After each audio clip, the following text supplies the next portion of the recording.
আজকে চলেছি green line metro চেপে শিয়ালদহ থেকে। কোথায় দেখাচ্ছি, এসো আমার সাথে। দাম 10 টাকা। গরমটা ভালোই পড়ে গেছে, তাই বাসের থেকে মেট্রোই ভালো, আর সময়টাও বেশ অনেকটাই কম লাগে। তাই শিয়ালদহ মেট্রো স্টেশনে এসে টিকিট কেটে চেপে পড়লাম মেট্রো। যেহেতু এখান থেকেই ছাড়ছে ট্রেনটা, তাই এই স্টপেজে একটু বেশিই অপেক্ষা করে মেট্রোটা। তারপর শিয়ালদার পরের স্টপেজই হচ্ছে ফুলবাগান। ফুলবাগানের পরেই এখানে মেট্রোটা হয়ে যায় এলিভেটেড, আর ওপর থেকে শহরের ভিউটা সবসময় আকর্ষণীয়। একে একে দেখতে দেখতে পার করলাম রবীন্দ্র সরোবরের বিশাল লেক। তারপর হায়াত রিজেন্সিটাও দেখতে ওপর থেকে দারুণ লাগে। আমার তো আবার মাঝে মাঝে ইচ্ছা করে একবার ভেতরটাও গিয়ে ঘুরে আসি। না যাওয়া হয়নি, তাই মনটাকে কন্ট্রোল করে ফেলেছিলাম খুব তাড়াতাড়ি।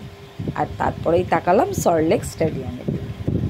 ব্যাস, হুশ করে ট্রেনটা গিয়ে ঢুকে পড়লো সল্টলেক স্টেডিয়াম মেট্রো স্টেশনে।